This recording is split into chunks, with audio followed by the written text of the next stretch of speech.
Are you making art to please yourself, or are you making art to please other people? That is the question of the day.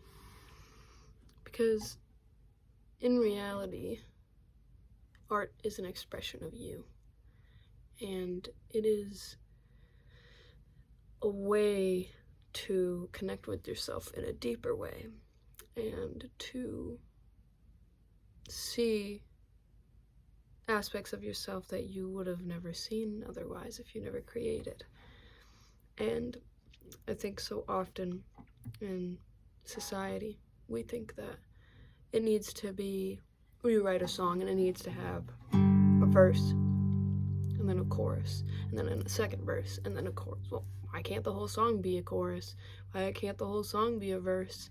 It doesn't have to fit into these boxes that we put in on ourselves. It's actually damaging because then you won't create anymore because it becomes over-analysis paralysis and it becomes too much perfectionism.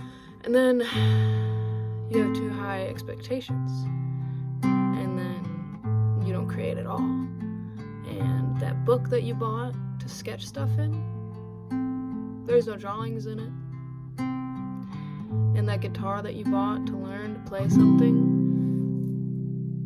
you never write any of your own songs because the expectations are too high or the songs are unwritten, and it's like, there are no expectations. We put expectations on ourselves from what we see in society, because if we look different or we make something bad or we make bad art or we make a bad song or it's just somebody doesn't like it, what does that mean? That just doesn't mean anything.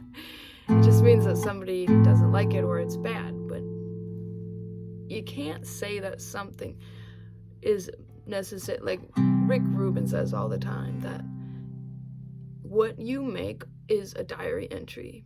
That's it. That's all it is. You can't control the outcome of it if people are gonna like it or not. So regardless of what it is, you can't control the outcome if someone's gonna like it or not. So if everything you're making is a diary entry, then if someone says they don't like it, well, it's like, it's just for you. It's just a diary entry.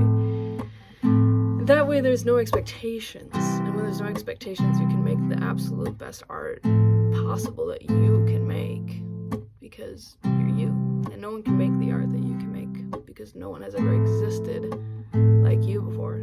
You're the only one like you. It's just kind of like a leaf. There's never two of the same leaves. Yeah. I think realizing this has, in my own life, definitely helped me from getting stuck in perfection and what are other people gonna think, because it's really not where we get constipated is creating, because kids can create whether it's good, bad, ugly, beautiful, it doesn't matter. They're just creating, and it doesn't matter who sees it because they're just expressing their soul. And when we get older, we're aware of what other people think of us, and then